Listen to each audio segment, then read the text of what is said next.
నమస్తే, నేను మీ జర్నలిస్ట్ రవిచంద్ర.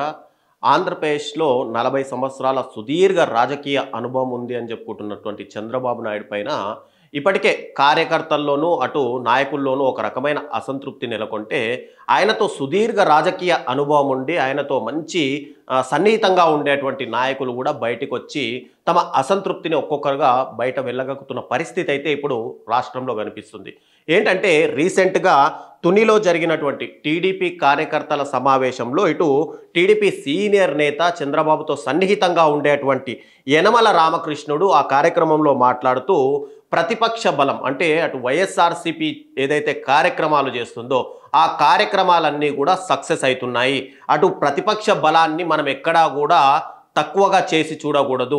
నేను ప్రతిరోజు సాక్షి పేపర్ కానీ సాక్షి టీవీని కానీ నేను ప్రతిరోజు చూస్తుంటాను. ఎందుకంటే ఇక్కడ కార్యకర్తల్లో కానీ లేదంటే గ్రౌండ్ లెవెల్లో ఎలాంటి ఫెసిలిటీస్ ఇస్తున్నారు ప్రభుత్వం నుంచి, కార్యకర్తల్లో ఎలాంటి అసంతృప్తి ఉంది అనేది ఖచ్చితంగా తెలుసుకోవాలంటే అనుకూల మీడియా పత్రికల్లో కాదు, చదవాల్సింది ప్రతిపక్షానికి సంబంధించినటువంటి పత్రికలు చదవాలి, ఆ టీవీ ఛానళ్లను చూడాలి అని చెప్పి ఇటు యనమల రామకృష్ణుడు మాట్లాడిన మాటలు ఒక్కసారిగా సంచలనం రేపాయనే చెప్పుకోవచ్చు.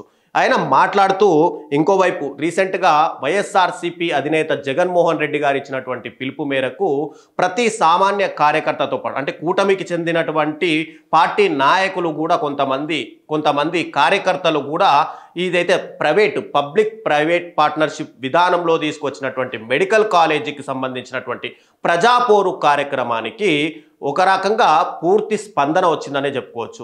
ఆ స్పందనను చూసి ఎక్కడికక్కడ జనాలు రోడ్లపైకి వచ్చి మేము ఈ పీపీపీ విధానానికి పూర్తిగా వ్యతిరేకమంటూ వాళ్ళందరూ నిరసన కార్యక్రమాలు తెలియజేశారు. ఇలా నిరసన కార్యక్రమాలు తెలియజేయడం ఒక రకమైతే, ఇక్కడ జగన్మోహన్ రెడ్డి గారికి సంబంధించినటువంటి పర్యటనలు కానీ ఆయన అంటే ఉల్లి రైతుల్ని పరామర్శించినప్పుడు కానీ, మామిడి రైతుల్ని పరామర్శించినప్పుడు కానీ, ఇక పసుపు రైతుల్ని పరామర్శించినప్పుడు కానీ ఒక్కసారిగా జనం నుంచి అనూహ్య స్పందన ఇటు ఆంధ్రప్రదేశ్లో వచ్చింది. కాబట్టి ఎక్కడా కూడా టీడీపీకి సంబంధించినటువంటి నాయకులు అలసత్వంగా ప్రదర్శించుతున్నారు.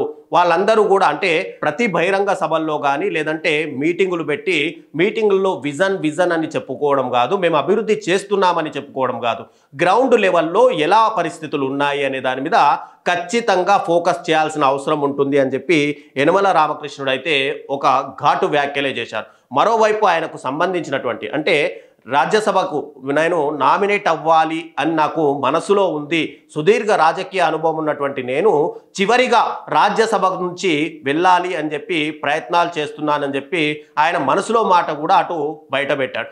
మరోవైపు స్పీకర్ అయ్యన్న పాత్రుడు కూడా రీసెంట్గా ఒక మీటింగ్లో మాట్లాడుతూ ఇటు ఆంధ్రప్రదేశ్లో జరుగుతున్నటువంటి ఏదైతే భూ కబ్జాలు ఉన్నాయో, రెవెన్యూకు సంబంధించిన డిపార్ట్మెంట్లు ఉన్నాయో అవన్నీ కూడా పూర్తిగా ప్రభుత్వము నిర్లక్ష్యంగా వహిస్తుంది. రెవెన్యూ మంత్రిగా ఉన్నటువంటి అనగాని ప్రసాద్ దీని మీద ఎలాంటి చొరవ చూపట్లేదు. కాబట్టి ఖచ్చితంగా ఇది కూటమి ప్రభుత్వానికి ఒక మైనస్గా మారే అవకాశాలున్నాయి. ఎక్కడికక్కడ చెరువులు కబ్జా జరుగుతున్నాయి, చెరువులు కబ్జా చేసి వాటిపైన బిల్డింగులు నిర్మిస్తున్నారు అని చెప్పి ఇక్కడ అయ్యన్న పాత్రుడు కూడా మాట్లాడడం అనేది కూటమికి ఒక రకంగా షాక్ అనే చెప్పుకోవచ్చు. ఇక్కడ ఇద్దరు సీనియర్ నాయకులు, సుదీర్ఘ రాజకీయం అనుభవం ఉన్నటువంటి నాయకులు ఇటు చంద్రబాబు పైన తీవ్ర అసంతృప్తి వ్యక్తం చేస్తున్నారు అనడంలో ఎలాంటి సందేహము లేదని చెప్పుకోవచ్చు.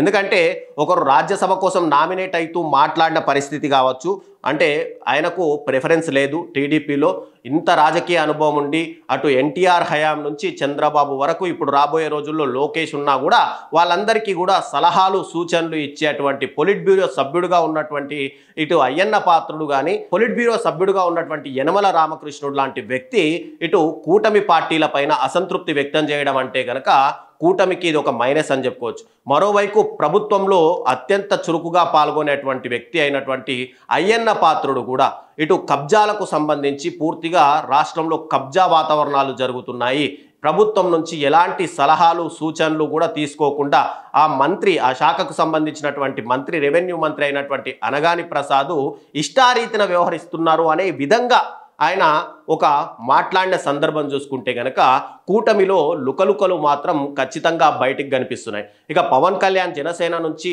ఇటు కూటమిలో పూర్తిగా భాగస్వామిగా ఉన్నటువంటి పవన్ కళ్యాణ్ కూడా క్యాబినెట్ మీటింగ్లో కూడా మాట్లాడుతూ ఇక్కడ ఎమ్మెల్యేలు సంబంధించి సీఎంఆర్ఎఫ్ చెక్కుల విషయంలో కానీ పంపిణీ విషయంలో కానీ లేదంటే నకిలీ మద్యానికి సంబంధించి కానీ టోటల్గా ఇసుక దందాలకు సంబంధించి కూడా వాళ్ళందరూ కూడా ఇన్వాల్వ్ అయిపోయారు అని చెప్పి ఇటు పవన్ కళ్యాణ్ డిప్యూటీ సీఎం కూడా మాట్లాడడం చూస్తుంటే కనుక కూటమిలో ఒక చంద్రబాబుకు షాక్ తగిలే విధంగా ఇవన్నీ వ్యాఖ్యలు ఉన్నాయడంలో ఎలాంటి సందేహం లేదు.